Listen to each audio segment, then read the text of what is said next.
نحمده ونصلي على رسوله الكريم أما بعد فأعوذ بالله من الشيطان الرجيم بسم الله الرحمن الرحيم رب اشرح لي صدري ويسر لي أمري واحلل عقدة من لساني يفقهوا قولي۔ سورۃ الاعراف، اعراف کا مطلب ہوتا ہے بلندی، ہائٹ۔ مکی صورت ہے، 206 آیتیں ہیں، 24 رکوع ہیں۔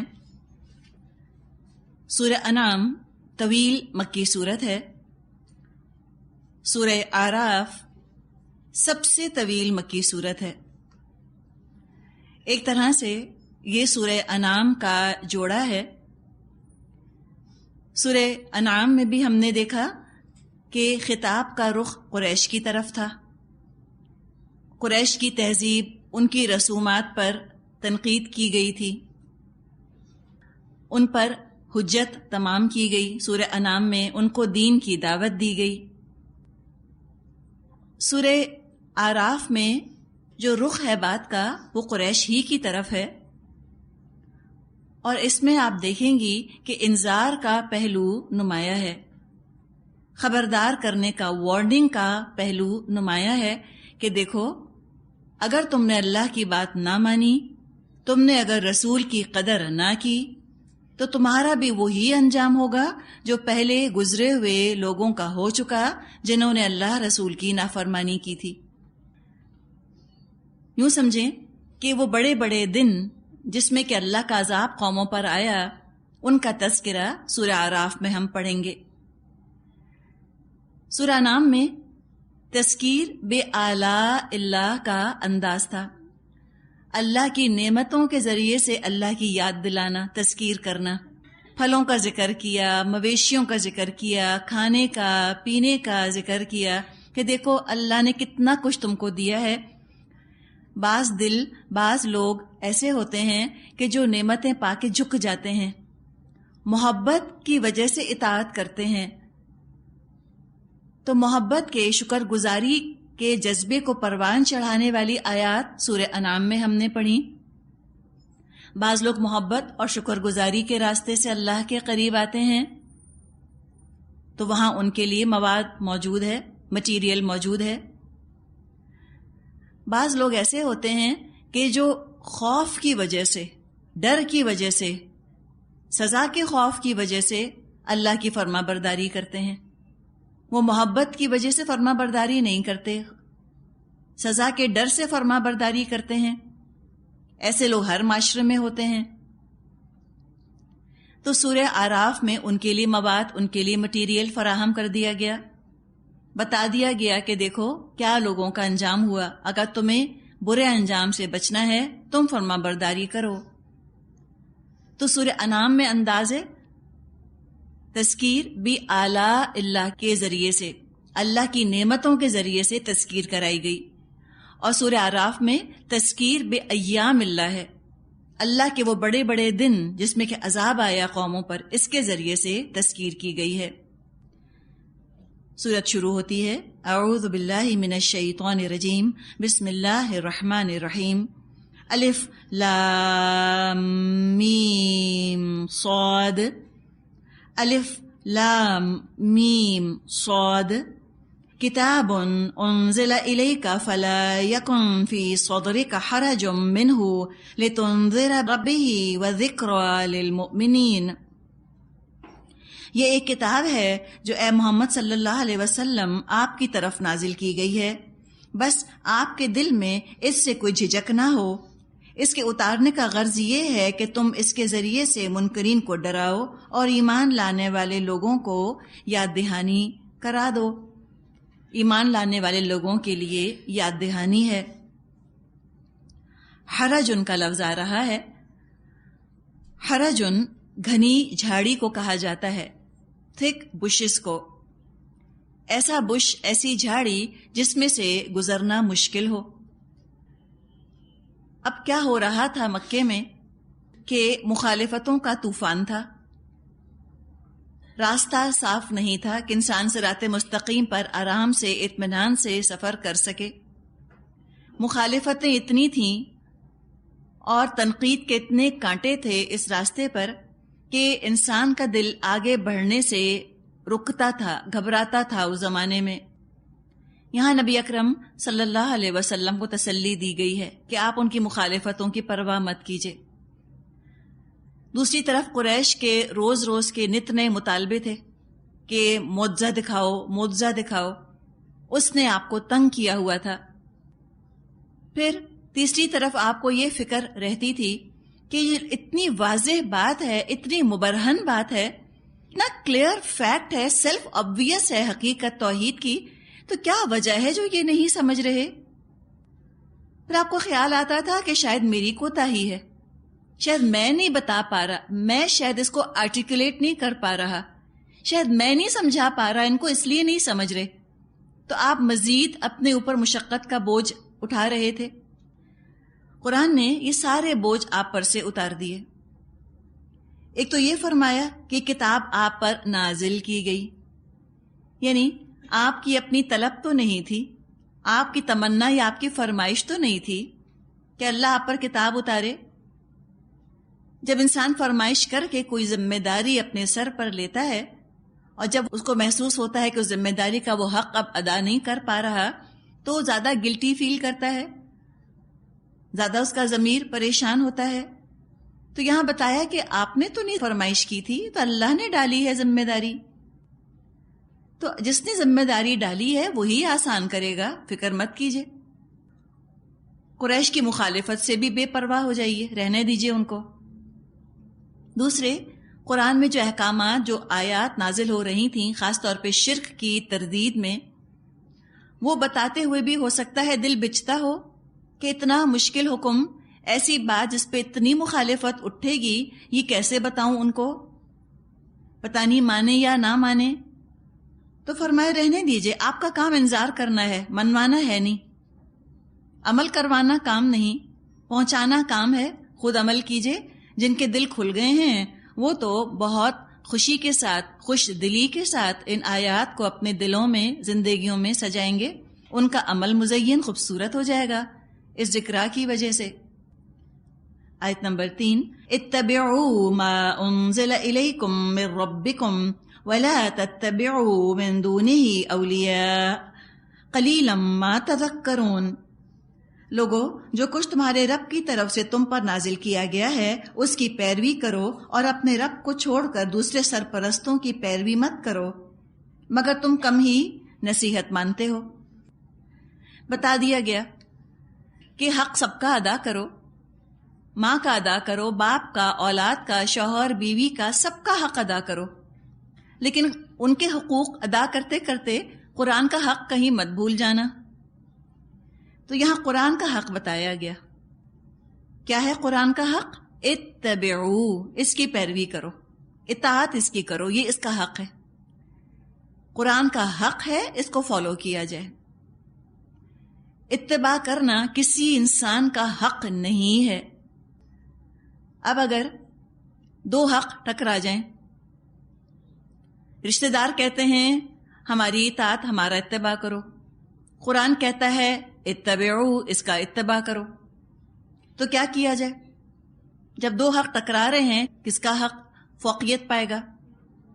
قرآن کا حق فوقیت پانا چاہیے. دعا کریں اس وقت کہ اللہ ہمیں ایسا بنا دے. دعا کریں کہ ان صلاتی و نسکی و محیای و مماتی للہ رب العالمین. واقعی ایسا عملی طور پہ ہو جائے، اس سے بڑھ کے کون خوش قسمت ہے. تو حق تو پھر قرآن کا ہے کہ فوقیت اس کو دی جائے گی. لیکن یقیناً معمولی کام نہیں ہے، کام بڑا محنت کا ہے، بڑا ایفرٹ کا کام ہے، بڑا نفس کو مارنا ہے، بڑا جبر کرنا ہوتا ہے. یہ جو کھٹ مٹ کی گولی ہے نا، ایمان کا پھل، رمان اور زیتون اور مختلف پھلوں کا جو نام لیا گیا تھا، وہ ذہن میں لے آئیے. کبھی رونا ہوگا، کبھی خوشیاں ہوں گی، کبھی غم ہوں گے، کچھ بھی حالات کی لہر آئے زندگی کے اندر، بس اللہ کی عبودیت اور قرآن کا اتباع نہیں چھوڑنا. اگر کوئی مشکل حکم آئے تو بدظن ہو کے، دل تنگ ہو کے ناراض نہیں ہو جانا.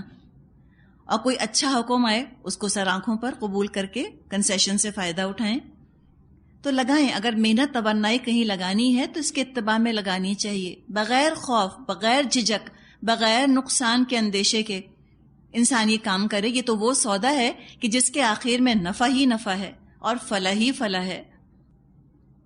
جنہوں نے اس کو قبول نہ کیا اب ان کا انذار ہے. تنذرا فرمایا تھا نا، لتنذرا بہی، آپ خبردار کر دیجئے. تو یہ انذار ہی اس سورت کا مرکزی مضمون ہے.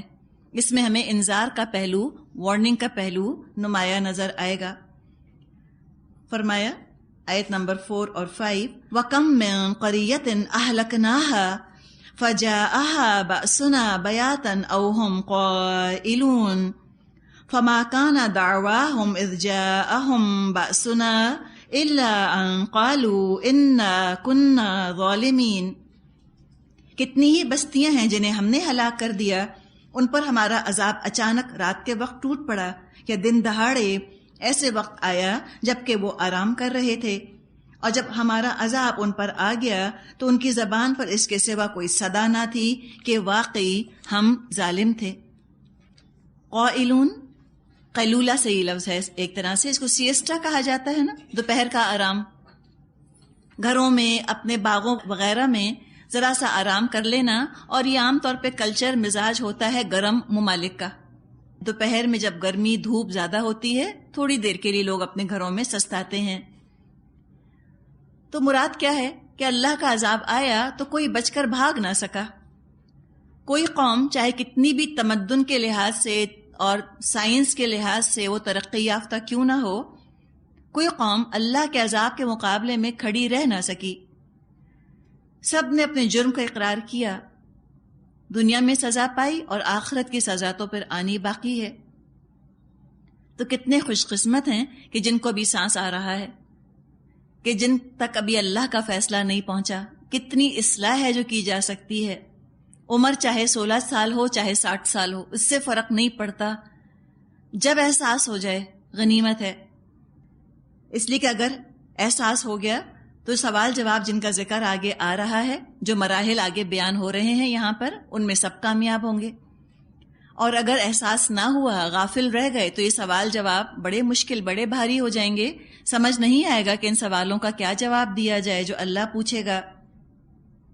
آیت 6 اور 7، فَلَنَسْأَلَنَّ الَّذِينَ أُرْسِلَ إِلَيْهِمْ وَلَنَسْأَلَنَّ الْمُرْسَلِينَ فَلَنَقُصَّنَّ عَلَيْهِمْ بِعِلْمٍ وَمَا كُنَّا غَائِبِينَ. بس یہ ضرور ہو کر رہنا ہے کہ ہم ان لوگوں سے باز پرس کریں جن کی طرف ہم نے پیغمبر بھیجے ہیں، اور پیغمبروں سے بھی پوچھیں کیا کہ انہوں نے پیغام رسانی کا فرض کہاں تک انجام دیا اور انہیں کیا جواب ملا. پھر ہم خود اپنے پورے علم کے ساتھ ساری سرگزشت ان کے سامنے پیش کر دیں گے. آخر ہم کہیں غائب تو نہیں تھے. 2 لوگوں کا ذکر ہے، ارسل الیہم کا، وہ لوگ جن کی طرف رسول بھیجے گئے، یعنی قومیں. قوموں نے کیا رسپانس دیا، کیا جواب دیا، کیا ری ایکشن تھا، کیا رد عمل تھا رسول کی دعوت سن کر. اللہ پوچھے گا ان سے، اور مرسلین سے بھی پوچھا جائے گا. اس کا ذکر تو ہم نے پڑھ لیا سورہ مائدہ میں، کیسے رسولوں سے پوچھا جائے گا، ماذا اجبتم، بتاؤ تم کیا جواب دیے گئے. تو قیامت کے دن کی اکاؤنٹیبلٹی سے، قیامت کے دن کے سوال جواب سے کسی کو نجات نہیں. نو ایگزمپشنز، کوئی استثناء نہیں. سب کی باز پرس ہوگی، سب سے پوچھا جائے گا. رسولوں پر تو سب سے زیادہ بھاری ذمہ داری ہوا کرتی تھی. اگر رسولوں کی طرف سے کوئی کوتاہی ہو جاتی تو قوموں کو فائدہ ملتا. قوموں سے پہلے تو رسولوں کی پکڑ ہوتی اور قومیں نجات پا جاتی. جب پیغام ہی نہیں پہنچا تو پھر قوموں سے کیا باز پرس ہو. تو اگر پیغام پہنچانے والوں نے کام اپنا نہ کیا، سب سے بڑے مجرم وہ ہوں گے. لیکن اللہ کا فضل رسولوں پر کہ رسولوں نے اپنا فرض پوری طرح سے ادا فرمایا، کوئی کوتاہی نہ ہوئی. تو رسول تو سب کے سب بری ہو جائیں گے قیامت کے دن. وہ لوگ بھی نجات پا جائیں گے جنہوں نے رسول کے پیغام پر پازیٹیو رسپانس دکھایا تھا، مثبت رد عمل ظاہر کیا، فرما برداری کی روش اختیار کر لی. وہ نجات یافتہ ہوں گے، اور جنہوں نے نافرمانی کی وہ پکڑے جائیں گے. تو دو کیٹیگریز ہیں، جن کی طرف رسول بھیجے گئے ان سے سوال پوچھا جائے گا. ہم مسلمان کون ہیں؟ ہماری طرف رسول آئے ہیں، نبی اکرم صلی اللہ علیہ وسلم آئے ہیں نا، تو ہم سے پوچھا جائے گا کیا تم نے رویہ، کیا تم نے سلوک رکھا اپنے رسول کی تعلیمات کے ساتھ. انفرادی طور پہ اپنے اپنے دلوں میں جھانک کے ہم سوچ لیں اس وقت. اور میرا نہیں خیال کہ ہم میں سے کسی کا بھی دل ہوگا جو کانپ نہ جائے یہ سوچ کر. کوئی ہے جو کہے کہ ہاں ٹھیک ہے میں جواب دے لوں گی؟ کسی کو خیال آیا؟ نہیں آ سکتا نا. تو اللہ سے دعا کریں اس وقت جب دل نرم ہوتا ہے نا تو اللہ دعا بہت سنتا ہے کہ اللہ ہم سے اچھا جواب دلوا دے قیامت کے دن. اللہ ہمارے عمل اس قابل بنا دے کہ ہم سرخرو ہو جائیں نا اس سوال جواب میں. تو ہم سے پوچھا جائے گا. اور دوسرے، کیا ہم دوسروں کی طرف رسول ہیں؟ رسول کا پیغام پہنچانے والے ہیں دوسروں کی طرف. رسول مراد وہ اصطلاحی رسول نہیں، رسول مطلب پیغام پہنچانے والا ہے نا. کذالک جعلناکم امۃ وسطا، اسی طرح تمہیں بنایا ہے درمیانی امت. لتکونوا شہداء علی الناس، تاکہ تم لوگوں پر گواہ بنو. ویکون الرسول علیکم شہیدا، اور رسول تم پر گواہ بنیں گے. تو رسول تو گواہی دے دیں گے کہ ہاں اللہ میں نے ان کو پیغام پہنچا دیا. آج قرآن حدیث سب محفوظ ہے. آگے ہم یہ کہہ سکیں گے یا نہیں کہ ہم نے پیغام پہنچا دیا؟ یہ بھی پوچھیں اپنے آپ سے. تو مسلمان تو امت رسول بھی ہیں، پیغام پہنچانے والے بھی ہیں، اور ارسل الیہم بھی ہیں. ہم تو دونوں کیٹیگریز میں پکڑے جائیں گے. دونوں ہی کیٹیگریز میں ہم سے سوال جواب ہوگا. اور اللہ تعالیٰ خود گواہ ہے ہر ایک کے اعمال کے اوپر. کیا چیز کام آئے گی؟ کوئی شفاعت کام نہیں آنی، کوئی خاندان، کوئی دولت، کوئی حسن نہیں کام آنا، کوئی وزن نہیں ہوگا ان چیزوں کے اندر، نہ کرسٹل کا اور نہ پراپرٹی کا اور نہ جیولری کا. کس چیز میں ہوگا؟ فرمایا آیت 8 اور 9، والوزن یومئذ الحق فمن ثقلت موازینہ فاولئک هم المفلحون ومن خفت موازینہ فاولئک الذین خسروا انفسهم بما كانوا بآیاتنا یظلمون. اور وزن اس روز عین حق ہوگا. جن کے پلڑے بھاری ہوں گے وہی فلاح پائیں گے، اور جن کے پلڑے ہلکے رہیں گے وہی اپنے آپ کو خسارے میں مبتلا کرنے والے ہوں گے، کیونکہ وہ ہماری آیات کے ساتھ ظالمانہ برتاؤ کرتے رہے تھے. آگے فرما دیا آیت 10، وَلَقَدْ مَكَّنَّاكُمْ فِي الْأَرْضِ وَجَعَلْنَا لَكُمْ فِيهَا مَعَايِشَ قَلِيلًا مَا تَشْكُرُونَ. ہم نے تمہیں زمین میں اختیارات کے ساتھ بسایا اور تمہارے لیے یہاں سامان زیست فراہم کر دیا، مگر تم لوگ کم ہی شکر ادا کرتے ہو. کہ اللہ نے تم کو دنیا میں بھیجا ہے تاکہ تم حق حاصل کر لو، حق کما لو، حق کا وزن تمہارے اعمال نامے میں ہو. اور اللہ تعالیٰ نے تم کو کتنی فکروں سے آزاد کیا. اللہ تمہارے لیے سورج چمکاتا ہے، بارش برساتا ہے، بیج اگا دیتا ہے. تھوڑی سی محنت کرتے ہو، باقی کام تو اللہ کر رہا ہے. تمہیں اللہ نے اتنا آزاد کیا تاکہ تم اعمال کی فکر کرو، تم اپنے ایگزامینیشن پیپر کی فکر کرو. لیکن تم نے کیا کیا؟ شکر بہت کم کیا.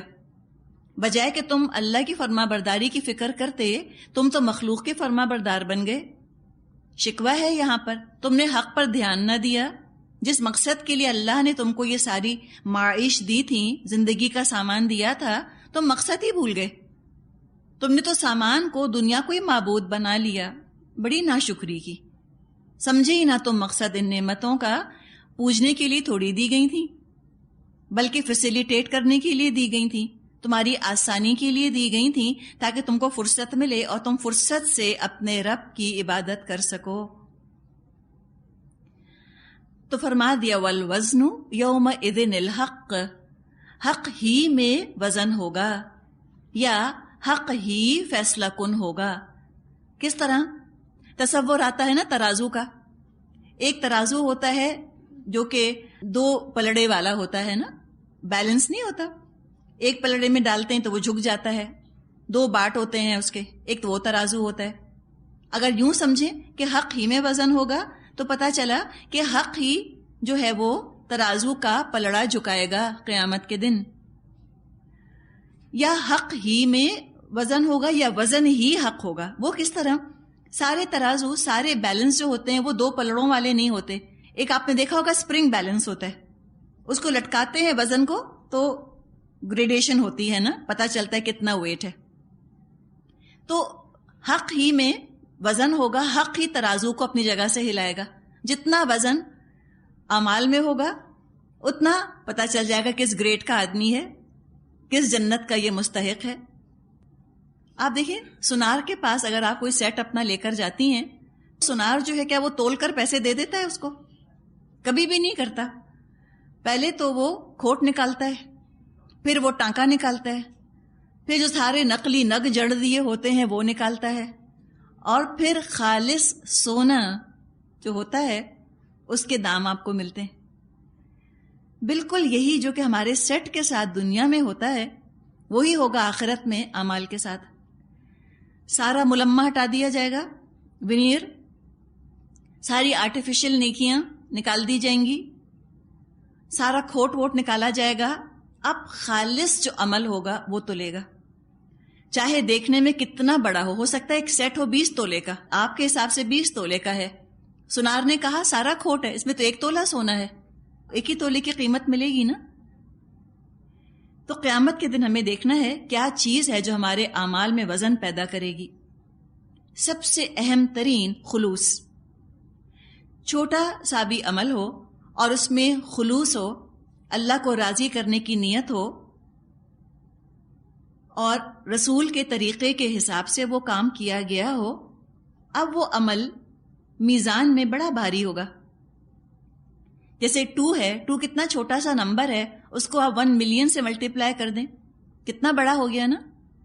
تو یہ عمل چھوٹا سا ہے لیکن خلوص ڈھیروں ڈھیر ہے اس کے اندر، خالص عمل ہے، بالکل بہت بھاری ہوگا اعمال نامے میں. اب چاہے عمل دیکھنے میں بہت بڑا ہو، بڑا اسپتال بنا دیا ہو، یا پورے رمضان روزے رکھے ہوں لیکن خلوص نہ ہو، دکھاوا ہی دکھاوا ہو، کوئی وزن نہیں ہوگا، بالکل بے وزن ہو جائے گا. چاہے 100,000 کا فگر ہو، اس کو آپ 0 سے ملٹیپلائی کر دیں، 0 ہو جائے گا. تو خلوص اس کی فکر کرنی ہے خالص اللہ کے لیے. دوسری چیز جو کہ اعمال میں وزن پیدا کرے گی کہ کن حالات میں نیکی کی گئی. کسی نے آنکھ کھولی ایسے ماحول میں جس میں کہ اللہ رسول کی کبھی آواز نہ پڑی اس کے کان پر، پھر اس نے خود محنت کی، خود دین سیکھنے کی کوشش کی، کتنا ایفرٹ لگایا نا، اس نے جہاد کیا، اس نے ہجرت کی. تو یہ عمل بڑا وزنی ہے. یہ جہاد اور ہجرت عمل کو بڑا باوزن بنا دیتی ہے. یہ سٹرگل، یہ کوشش، ماحول نہیں تھا، خود کوشش کی. تو عمل تو اپنی جگہ، ہجرت اور جہاد کا بھی وزن شامل ہو گیا، بڑا بھاری ہو گیا وہ عمل. اس کے مقابلے میں ایک شخص ہے، اس کو بنا بنایا ماحول ملا، خود اس کو محنت نہیں کرنی پڑی، ماں باپ بھی دینی مزاج کے تھے، شادی ہوئی، شوہر بھی دینی مزاج کا ملا، دوست احباب بھی بہت پاک ہیں، چاروں طرف نیک صحبت ملی ہے، اجر اس میں بھی بہت ہے. لیکن بہرحال فرق ہے درجوں کے اندر. سورہ حدید میں آیت نمبر 10 میں یہ موضوع آتا ہے. اللہ تعالیٰ نے فرمایا لا یستوی منکم من انفق من قبل الفتح وقاتل، تم کبھی برابر نہیں ہو سکتے ان لوگوں کے جنہوں نے فتح سے پہلے خرچ کیا، انفاق کیا اور جہاد کیا. اسی کے ماحول بنا ہوا نہیں تھا نا فتح مکہ سے پہلے، فتح مکہ کے بعد تو ماحول بن گیا، آسانی ہو گئی. تو فرمایا کہ ان کا درجہ بہرحال بلند ہے. آگے فرمایا کلم وعد اللہ الحسنہ، وعدہ سب سے اچھا ہے اللہ کا. اچھے ماحول میں کوئی نیکی کرتا ہے، یہ نہیں کہ اس کا اجر مارا جائے گا، لیکن درجے میں فرق ہے. ایک اور چیز جو کہ عمل میں وزن پیدا کرتی ہے وہ یہ کہ اپنے نفس کا رجحان کیا ہے، اپنے نفس کے ساتھ کتنا جہاد کیا. بعض لوگوں کا رجحان ہی ہوتا ہے بھلائی کی طرف، ان کو نہ کبھی ڈانس اچھا لگا، نہ کبھی ان کو میوزک اچھا لگا، نہ ان کو پکچرز دیکھنے کا، موویز کا شوق تھا. انہوں نے قرآن میں پڑھا کہ یہ چیزیں پسندیدہ نہیں ہیں، انہوں نے چھوڑ دیا، زیادہ مشکل نہیں لگا. لیکن بعض کو اپنے نفس کے ساتھ سخت جہاد کرنا پڑتا ہے. بعضوں کا تو اٹھنا بیٹھنا، کھانا پینا میوزک کے، ڈانس کے بغیر پورا نہیں ہوتا. مووی دیکھنا تو راشن کی طرح ہے ان کے لیے. اب وہ جب جہاد کرتے ہیں اس کا بڑا درجہ ہے اللہ کے ہاں. بڑی محنت کی انہوں نے، اپنے نفس کی اتنی سخت مخالفت کی، اتنا زبردست جہاد کیا اپنے نفس کے ساتھ. تو یہ اللہ کو بہت پسند آتی ہے بات. کسی کو صبح سویرے صبح تڑکے اٹھنا مشکل نہیں لگتا، ایسے چہچہاتے اٹھ جاتے ہیں صبح صبح، فریش گنگناتے ہوئے، خوش مزاج. اور بعض کا دل کرتا ہے کہ 9 سے پہلے سورج کیوں نکلا، دل نہیں چاہتا کہ 9 بجے سے پہلے طلوع ہو. اب وہ جو صبح تڑکے اٹھ گیا گنگناتا ہوا، اس نے فجر نماز پڑھ لی، الحمدللہ اس کا اجر ہے. ایک وہ جو کبھی نہیں اٹھتا تھا فجر کے لیے 10 بجے سے پہلے، اور اٹھتا تھا تو بس نہیں چلتا تھا کہ کیا کر لیں، کھا جائیں دوسروں کو، اتنا غصہ. وہ اٹھتا ہے اللہ کی خاطر، تو سوچیں کتنا پیار آتا ہوگا اللہ کو اس کے اوپر. کیسے اٹھ رہا ہے یہ میری خاطر، اتنی پیاری اتنی میٹھی نیند جو ہے قربان کی اس نے. تو اس سے بھی فرق پڑے گا، نفس کے رجحان سے بھی. اعمال میں سب سے بھاری فرائض ہوں گے، سب سے بھاری فرائض ہیں. جس کا حکم دیا گیا ہے وہ کرو، حلال کو لو، حرام کو چھوڑو، اس سے بھاری کوئی چیز نہیں. کوئی نفلی عبادت فرض کو کمپنسیٹ نہیں کر سکتی. فجر کی نماز نہیں پڑھی، سارے دن 100 نوافل پڑھتے رہیں، کوئی فائدہ نہیں. آپ نے قرآن کے 2 لفظ پڑھے، صحیح پڑھے، خوبصورت پڑھے، درست بالکل، ان کا وزن ہی کچھ اور ہے. اور پورا قرآن پڑھ لیا، کچھ نہیں پتا، نہ زبر زیر کا پتا، نہ مخارج کا، اس کا وزن نہیں ہوگا. حق کا وزن ہوگا نا، حق کا وزن ہوگا. تو حق بہت ضروری چیز ہے. حدیثوں سے بھی کچھ اعمال پتہ چلتے ہیں کہ جو اعمال نامے میں بڑے بھاری ہوں گے.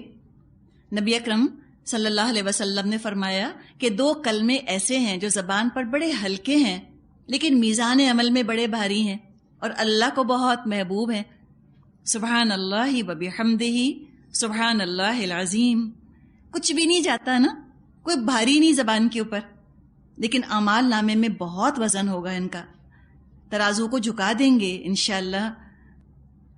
پھر پتہ چلتا ہے کہ ایمان کے ساتھ سب سے زیادہ جس چیز کا وزن ہوگا حسن اخلاق کا. اچھے اخلاق کے برابر کوئی عمل وزنی نہ ہوگا. ابو ذر غفاری رضی اللہ عنہ سے نبی اکرم صلی اللہ علیہ وسلم نے فرمایا، تمہیں 2 باتیں بتاتا ہوں جن پر عمل کرنا انسان کے لیے کچھ بھاری نہیں اور میزان عمل میں وہ سب سے زیادہ بھاری ہوں گے. نمبر 1 حسن اخلاق. نمبر 2 زیادہ خاموش رہنا، بلا ضرورت بات نہ کرنا. آپ کہیں گے لو اس سے مشکل کوئی ہے بات؟ جتنا آپ نفس کے ساتھ جہاد کریں گی اتنا آپ کا اجر ہے. ابو ذر غفاری کے لیے مشکل نہیں ہوگا چپ رہنا، آپ کے لیے نہایت مشکل ہے. تو ذرا کریں اپنے اعمال نامے کو بھاری، کل سے دیکھتے ہیں انشاءاللہ. سن کے سر دھننا کتنا آسان ہے نا، کتنے واہ واہ کر رہے تھے آپ دل میں کہ واہ کیا باتیں بتا رہی ہیں، مزہ آ رہا ہے بڑا سننے میں.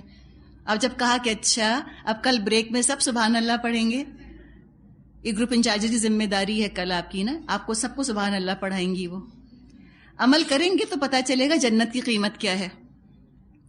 یہ اس طرح بیٹھے بیٹھے جھومنے سے جنت نہیں ملتی. اگر یوں درس دینے سے اور سننے سے جنت ملتی تو ہم سب جنت میں پہنچ جاتے. عمل ہے عمل. آپ واک کر رہی ہیں، کھانا پکا رہی ہیں، تیاری کر رہی ہیں، آپ کھا رہی ہیں، آپ اللہ کی تسبیح کیجئے. ہتھ کارول تو دل یارول ہونا چاہیے، دل اللہ کے ساتھ اٹکا رہے نا، آپ کام کرتی رہیے، کوئی فرق نہیں پڑتا. پھر ایک اور عمل جو حدیث سے پتہ چلا، جنازے کے ساتھ مردوں کا قبرستان جانا. اس سے میزان عمل میں 2 قیرات ثواب داخل کر دیا جاتا ہے. 1 قیرات کا وزن احد پہاڑ کے برابر ہے. ہم سویم کرتے ہیں، سویم میں کوئی اجر نہیں، قبرستان جانے میں اجر ہے. لوگ کہتے ہیں چلو چھوڑو کون قبرستان جائے، پرسوں سویم کریں گے نا تو پھر چلے جائیں گے. نہیں، یہ کرنے کی چیز ہے. ایک اور عمل جس کا ذکر ہمیں حدیث سے ملتا ہے، جبریل امین علیہ السلام نبی اکرم صلی اللہ علیہ وسلم کے پاس تشریف لائے. ایک شخص اللہ کے خوف سے رو رہا تھا، تو انہوں نے فرمایا کہ انسان کے تمام اعمال کا وزن ہوگا، لیکن اللہ اور آخرت کے خوف سے رونا ایسا عمل ہے جس کو تولا نہ جائے گا، بلکہ ایک آنسو بھی جہنم کی بڑی سے بڑی آگ کو بجھا دے گا. ایک آنسو کس کو نظر آتا ہے؟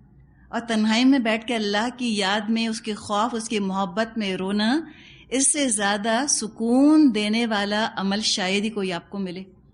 توفیق مانگیں اللہ سے کہ اللہ ہر چیز پہ روتے پیٹتے ہیں، ان چیزوں پہ نہیں روتے جن پہ رونا چاہیے. اللہ ہمیں توفیق دے کہ تیرے لیے ہم روئیں، تیری محبت میں ہماری آنکھوں میں آنسو ہیں. اور جو روئے گا وہ رو کر بیٹھا نہیں رہے گا، عمل کرے گا. اللہ تعالیٰ ہم سب کو توفیق دے واقعی کہ جو اس نے ہمیں نعمتیں دی ہیں ان کا شکر ادا کرنے کی ہمیں توفیق دی جائے. ہمیں خلیفہ اس نے بنایا، اقتدار دیا، اب اللہ کرے کہ ذمہ داریاں ادا کرنے کے ہم قابل ہو جائیں.